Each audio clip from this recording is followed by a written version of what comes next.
težit mori đerdani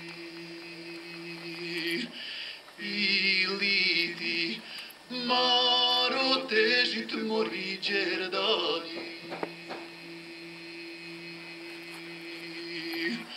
ni to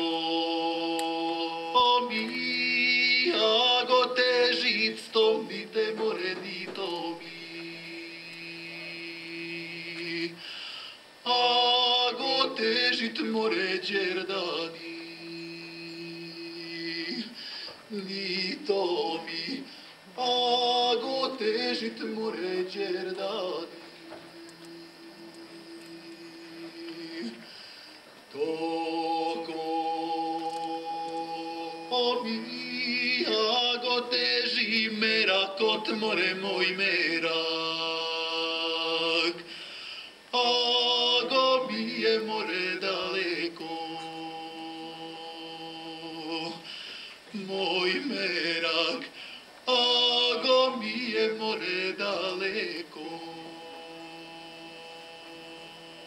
Za braću Teofiloviće zna ceo svet. Svi koji se bave muzikom pohvalili su od Japana do Amerike njihovo divno pevanje, a ovde, kako se oni sami šale, među sobom kažu da su poznati i od Čačka gde su rođeni do Milanovca koji je u neposrednoj blizini. Letos, otvarajući dane Evropske baštine u manastiru Rača kraj Bajine Bašte, tik pored mene stajala je predstavnica Saveta Evrope iz Strasbura. Kada su braća Teofilovići zapevali i kada je odjeknulo tarom njihovo pevanje Mario Bela Kumrio, gospođa iz Saveta Evrope okrenula se i pokazala mi svoju naježenu kožu na ruci. Rekla mi je da takvo anđelsko pevanje nikada nije čula. A odmah posle koncerta, braća Teofilovići zaputili su se u Boston, u Ameriku. Kako je bilo na tom workshopu ili masterklasu na univerzitetu u Bostonu? Odmah posle Bajine Bašte krenuli smo put Bostonu, naime usledio je poziv sa New Englanda pre pola godine, jednog od najznačajnijih konzervatorijuma u Americi, od profesora Roberta Lebrea, da održimo 2 predavanja, jedan koncert zatvornog tipa za studente, profesore i goste univerziteta od 14. do 19. septembra. Moram da priznam da je to jedno od naših najlepših iskustava gde smo uspeli da napravimo jedan kontakt sa studentima i da im prezentiramo našu muziku kao jednu od univerzalnih stvari muzičkih koji postoji u svetu i na osnovu kojih se ljudi mogu prepoznavati. Ono što je značajno je da je profesor, pored samog časa koji smo mi držali i objasnili koji svi oblici i načine dvoglasnog pevanja postoje, želeo je na kraju da studenti sa nama otpevaju i pripreme jednu pesmu. Tako da ja sam oštampao tekstove i tekst, odnosno stihove pesme Stoji Drino i podelili smo se u 2 grupe. Ja sam bio prvi glas, Radiša je po običaju bio drugi glas i sa po 10 studenta otpevali smo to zajedno, s tim što sam ja prvo ih jednostavno ne naterao, nego pripremio tim načinom da oni iščitaju tekst dobro, da dobro izgovore i da na kraju otpevaju zajedno sa nama. Na kraju, kada smo svi zapevali, kada se složila cela pesma, smo pevali strofu po strofu. Iz drugih učionica konzervatorijuma su pritičali studenti da čuju šta odjednom tako moćno to zvuči. Tako da je to jedno ovako interesantno iskustvo s tog časa i ono prepoznavanje profesora kroz pismo koje nam je poslao, da je ovo jedna od autentičnih kultura kojim smo ih zadužili, jer smo otkrili neki novi svet koji ne pripada samo jednoj etničkoj zajednici, nego nama svima. Tako da taj univerzalni jezik muzičke komunikacije pokazuje se po ko zna koji put da kada smo nas dvojica u pitanju odlično funkcioniše.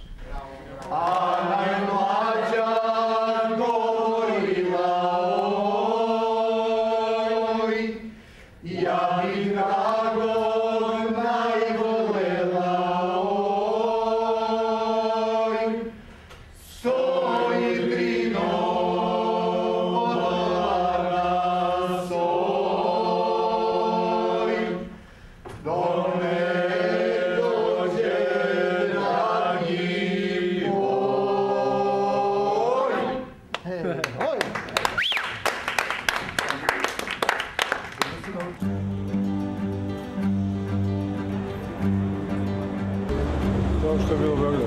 Evo koristimo dan da obiđemo malo Boston, nalazimo se ispred Jazz muzičke akademije Berkeley i lepo iznenađenje 1. oktobra ovdje nam gostuju Mariza, a 28.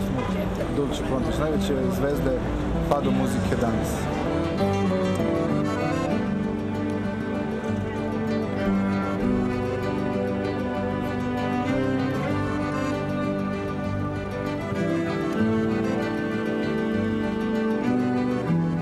Boston se smatra najevropskijim gradom Amerike. U njemu se nalaze univerziteti, uopšte kulturni centar i Amerike i sve što se bitno događa, sada događa se u Bostonu. Kako ste vi doživjeli Boston? Mi smo pored Bostona bili u nekim drugim gradovima, Washington, Chicago, u Kanadi smo bili u nekim gradovima i može se reći da je zaista Boston jedan najprestižnijih, da kažem, i najevropskih, pogotovo što je to centar svega onoga što je značajno za ono što se danas dešava u svetu, od kulture, nauke, čuveni MIT univerzitet na kome ima puno naših studenta, postdiplomaca, puno naših profesora, zatim naravno Harvard, Berkeley, onda muzički univerzitet ovaj New England na kome smo bili Ratko i ja. Šetajući Bostonom mogli smo da vidimo i tu neku najstariju, da kažem, najstarije groblje, kažu u Americi, da se nalazi u samom centru Bostona, blizu njihovog gradskog parka. Vidjeli smo taj veliki, da kažem, finansijski blok zgrada u kome funkcioniše maltene kroz koje prolazi cela Amerika i možemo reći da i taj mlad svet koji živi u Bostonu živi dosta drugačije nego onaj drugi svet u Americi. Ipak je to, da kažem, malo drugačiji način od američkog načina života. To bih ono što je bilo zanimljivo reći o Bostonu.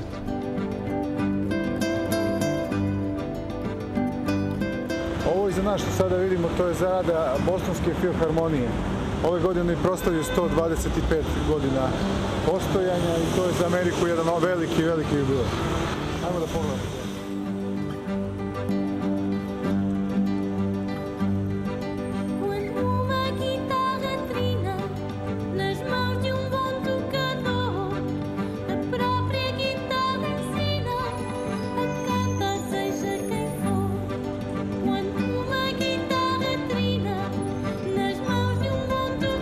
Nalazimo u delu grada koji se zove Južni Boston i gde se nalazi gradska plaža. To je na Atlantskom okeanu i udaljena je od centra Bostona 10 do 15 minuta kolima.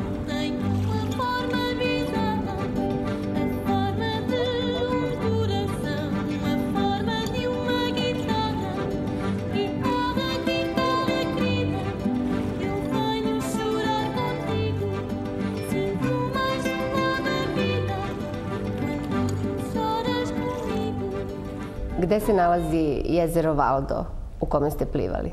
Jezero Valdo se nalazi na 10 km od Bostona i to jezero je, da kažem, 15 minuta vožnje automobila i to jezero je, da kažem, malo za neke naše okvire, ali to je prirodno jezero, izuzetno toplo u septembru, tako smo iskoristili priliku da se tu okupamo, a inače zanimljivo je zato što je to čuveni filozof američki Toro odlučio da se osami i napravio svoju kolibu i na neki način ignorisao taj neki napredak civilizacijski, svetski. On je možda i začetnik tog nekog pasivnog otpora prema bilo čemu što je nasilno. Tako da je on možda najzanimljiviji u tome, to će vidjeti možda i na snimku. Nalazimo se na jezeru Walden, na kome je živeo čuveni filozof Toro. Toro nije plivao, ali inspirisao mnoge velike lidere sveta da pokrenu svoj otpor, kao što su Gandhi, Mendela i drugi.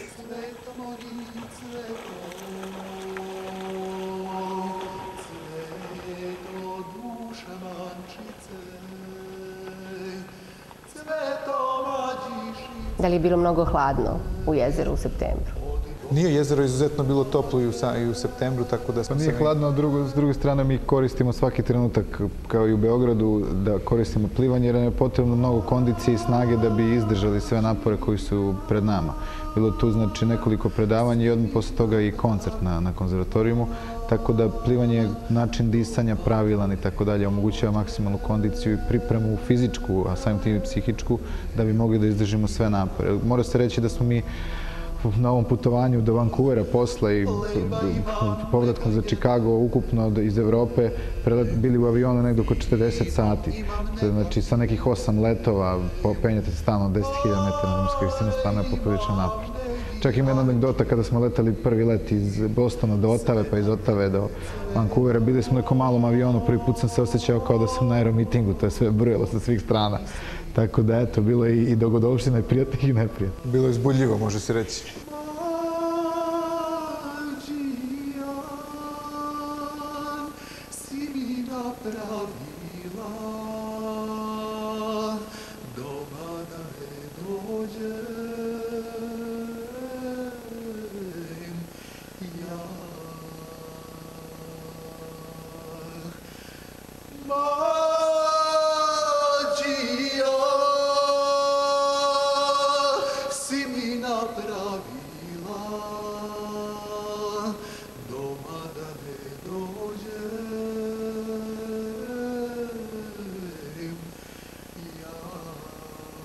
Gostujući u Americi imali ste koncert u Brown Hallu koji je veoma lepo primljen i kod publike i kod kritike.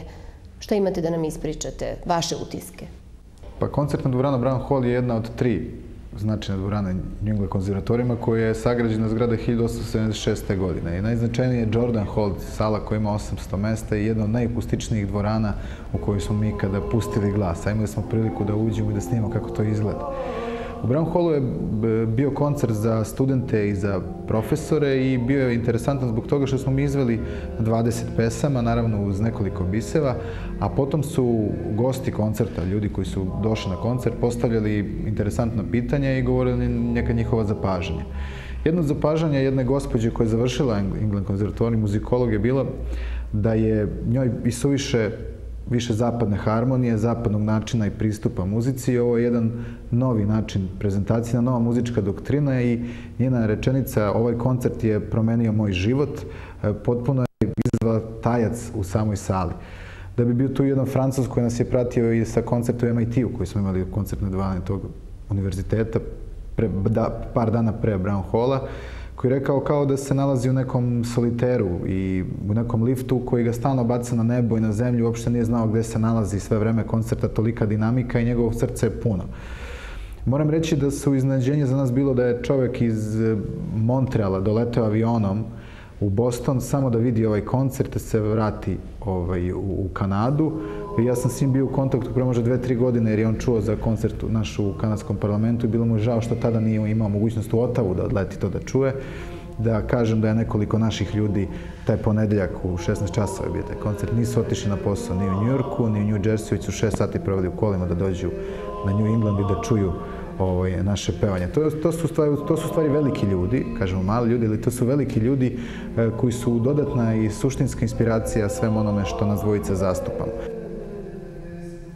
Pa ne bih imao nešto mnogo da dodam na Ratkovu priču, osim da sam utisak da ste se našli na takvom mestu i naša profesorka, jedna od profesora na univerzitetu, Katarina Marković Stokes, ona nam je zahvalna pre svega što smo i došli i što smo prvi put predstavili našu kulturu na najvećem mogućem nivou, dotad prvi put u Americi, što je možda značajno iz nekih drugih razloga, pogotovo kada znamo u kakvoj se celoj situaciji zemlja nalazi. I još jedna stvar, da smo mi sve naše diskove, taj snimak s tog predavanja i sa samog koncerta ostavili konzervatorijum na koji će se profesor pozivati stalno i prvi put je nešto iz Srbije u toj biblioteci autentično ostavljeno, jer znamo i Bugari, i Grci, i Mađari, ceo svet postoji tu, jedino nas nigde nema. Tako da se ovo prvi put, da kažem, otvorili smo vrata, da nas bolje upoznaju, da saznaju nešto više o nama i da čuju te pesme ljubavi koje smo poslali.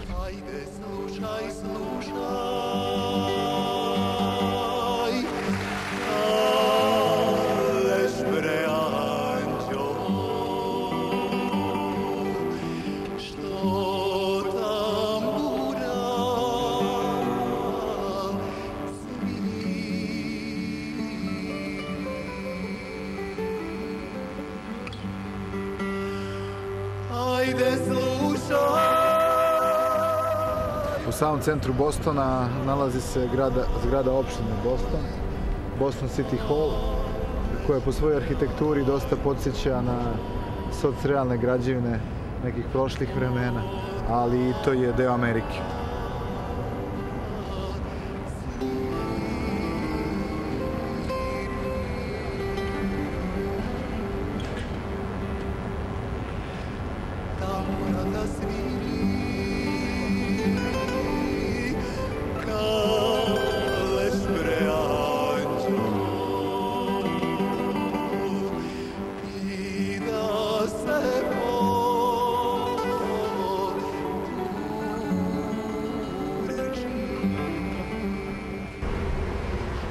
Ovo iza mojih leđa što sada vidite, to je zgrada parlamenta države Massachusetts, a sa moje desne strane nalazi se veliki gradski park Bostona, izuzetno lepo izgleda i na samo smo u pravcu donjem možemo vidjeti početak same te financijske četvrti u Bostonu.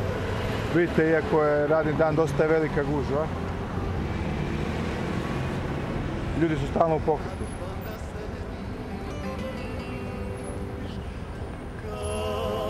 Nalazimo se u centru grada, samom centru grada, to je downtown, gdje se nalazi centar finansijske i trgovačke moći ovoga grada. Tu se nalazi puno i radnji, kao što vidite, ekskluzivne robe, tako da je vrlo zanimljivo i živo u toku cijelog dana.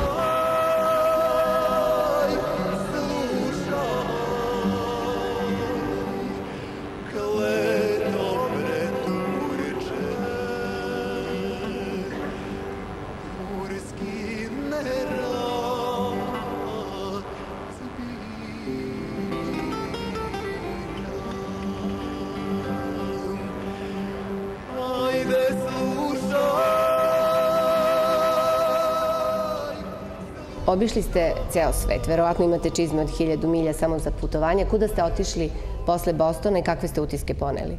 Pa pre samog odlaska za Boston mi smo i već napravili jedan plan gde ćemo, pošto je to ipak jedna velika destinacija, pametno je napraviti više različitih stvari na normalno većem broju gradova ili u Americi ili u Kanadi. Naravno, mi smo imali kontakt sa Vancouverom, tako da smo iz Bostona preko Otave odleteli za Vancouver. Vancouver je jedan, da kažem, najzanimljiviji možda grad u toj Severnoj Americi. Dosta se razlikuje, to je obala da je i Los Angeles, ali se on dosta razlikuje i po klimi i po samom mestom gde se on nalazi na Pacifiku, a s jedne strane okrenut ka brdima. Tako da je to jedan izuzetno lep i veliki, da kažem, grad. Mnogi ljudi misle zato što je potpuno, kažu, na kraju sveta, ali da je to tako veliki broj ljudi koji tu živi i da kažem da je dosta tu Kineza koji su na neki čudan način došli tu, kažu da su, kada su čuli da će Hong Kong pripasti Kini, oni su naglo počeli sve tamo da prodaju i da se doseljavaju u Vancouver. To je zanimljiva stvar.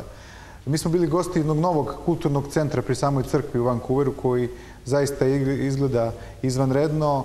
On je jako mnogo koštao i dalje se isplaćuju naši ljudi sa svojim prilozima, redovno učestvuju da bi se otplatio taj naravno kredit. Tamo ne možete ništa kupiti u gotovini jer je to naravno mnogo. I imali smo taj jedan zapažen koncert u smislu da je došla publika koja nije mnogo znala o nama i ona koja je dosta znala o nama. Tako da su utisci tih ljudi koji su bili, oni koji su znali, oni su znali zbog čega su došli, a ovi koji su, da kažem, nekim slučajnim kontaktom se pojavili tu, bili su potpuno fascinirani, zaprepašćeni i uopšte nisu mogli da veruju da je ono što dolazi u dijasporu, odnosno među naše ljude, da je ovo sasvim neka druga, neki antipod svemu tome, znači potpuno nešto drugo. Moramo reći da je problem sa ljudima našim ljudima koji tamo žive, taj veliki kulturološki jaz od 50 godina gde smo imali stalno forsiranje nekih stvari koje su se dešavale ili u kafanama ili u nekim drugim prostorima gde su ljudi navikli da uz muziku treba samo jesti i piti.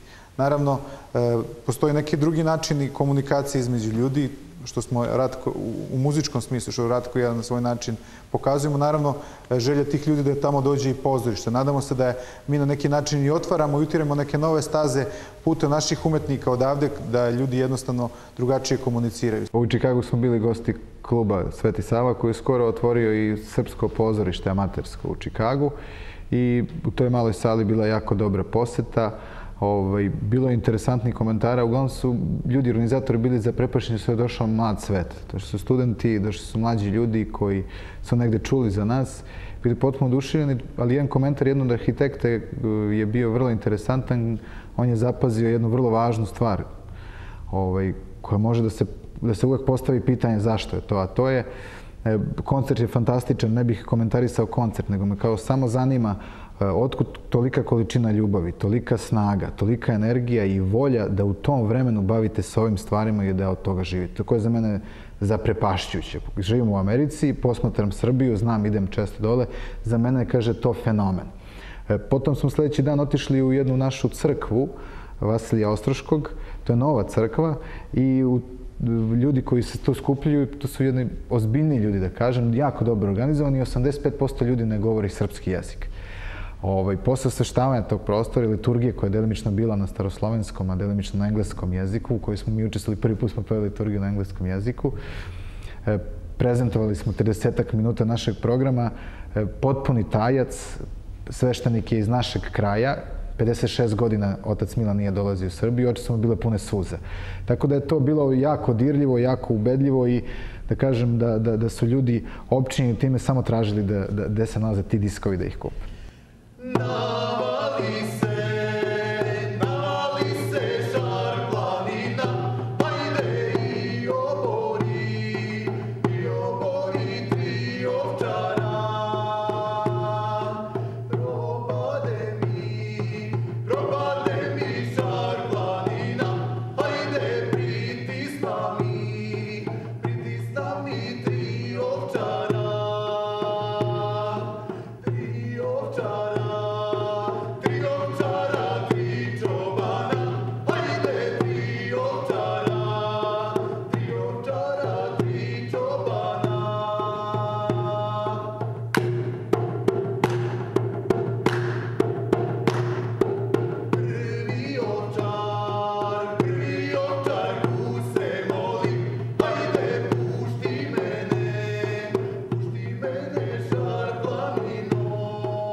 Bisere naše baštine ostavili ste širom sveta. Naučili ste neke ljude u Americi, neke ljude u Japanu da pevaju. Imali još koga kome ste preneli vaš talenat, znanje, umenje?